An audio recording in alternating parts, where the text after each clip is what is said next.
A verbetóloga pode nos falar sobre sua primeira ajuda auxiliar dessomaticista? Qual a sua ligação com essa concierge? Primeira... Eu posso contar uma, porque primeira é difícil, né? Você... Vamos dizer, a primeira que eu lembro, que eu tive uma rememoração...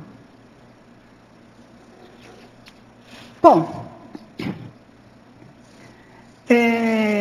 eu vou relatar, então, o que eu conto no livro.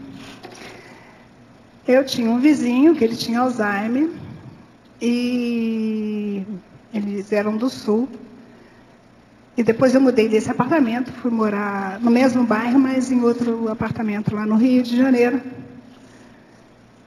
E uma noite o filho dele me telefona, dizendo que ele estava muito mal, se eu podia ajudá-lo a encontrar um resgate que fosse lá. Eu tentei fazer os contatos telefônicos e tal. Depois eu pressenti, né? Eu tive assim um insight que ele dessomaria naquela noite. Então, eu falei para o meu marido na época, falei assim, eu vou deitar que eu acho que o seu fulano vai dessomar essa noite. Aí fui para o quarto, saí do corpo, fui lá e vi que havia o processo realmente da dessoma. O rapaz estava muito desesperado, um desses casos que foi perguntado aí. O rapaz, embora estudante de medicina, ele estava vendo que o pai estava piorando o quadro, né, que provavelmente vinha dessomar naquela noite, e ele ficou muito nervoso. O médico foi embora e o filho ficou ali na iminência da perda do pai.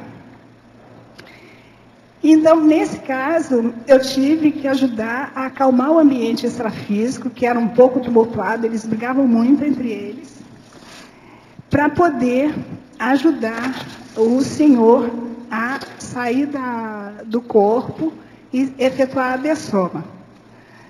Eu, então, voltei para o corpo e falei para o meu ex-marido, seu fulano já foi. Daí, nesse meio tempo, o telefone tocou, avisando que ele havia dessomado. Isso já era de madrugada. As dessomas são tão tranquilas. Se alguém tem rememoração de momento de dessoma, tem uma retrocognição de alguma vida no momento da dessoma, é interessante observar o seguinte: por pior que o corpo esteja, por mais doente, mais sofrido, mais dolorido, no momento que a consciência é retirada daquele corpo, ela sai do corpo, todo o sofrimento acaba. O sofrimento é do corpo físico. A questão que perguntaram ainda há pouco sobre doação de órgão. Eu sou doadora de órgão, fui doadora de sangue.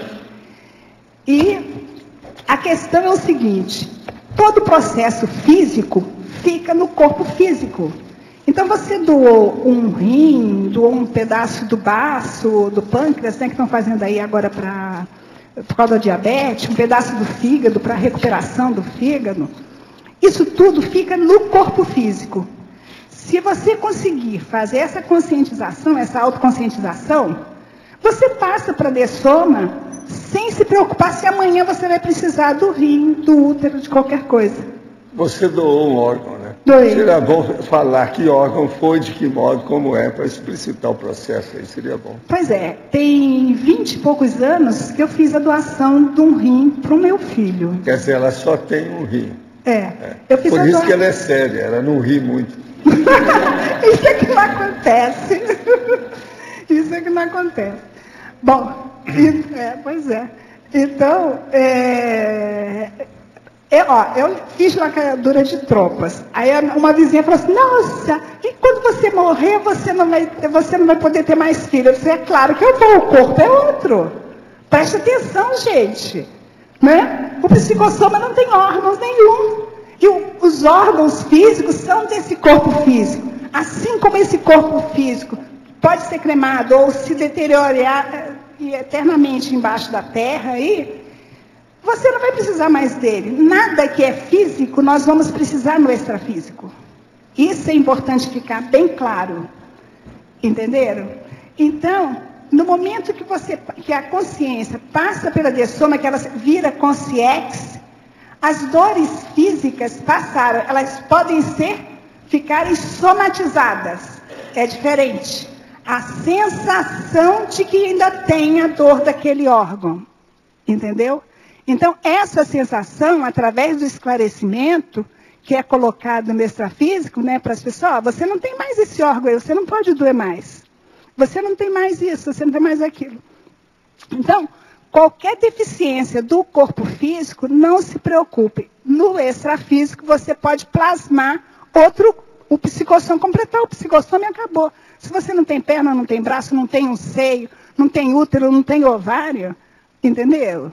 As pessoas falam sobre doação de como é que eu vou viver sem um rim? Você vive sem útero, você vive sem apêndice, você vive sem uma porção de órgãos. Uma vez eu fiz uma listagem dos órgãos que são retirados assim banalmente.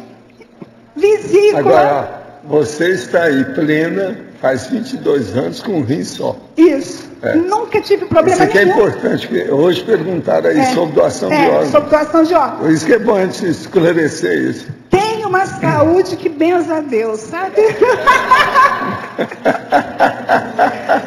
Eu tenho os achaques normais, assim, da minha idade, né? Os problemas normais, ter um pouco mais frágil e tal, uma gripe, esses negócios assim, né? Como eu falei hoje pro Mário, a gente depois de uma certa idade vive virar pinto de ovo de casca mole. Não apareceu, né? Mas fora disso, estou aqui.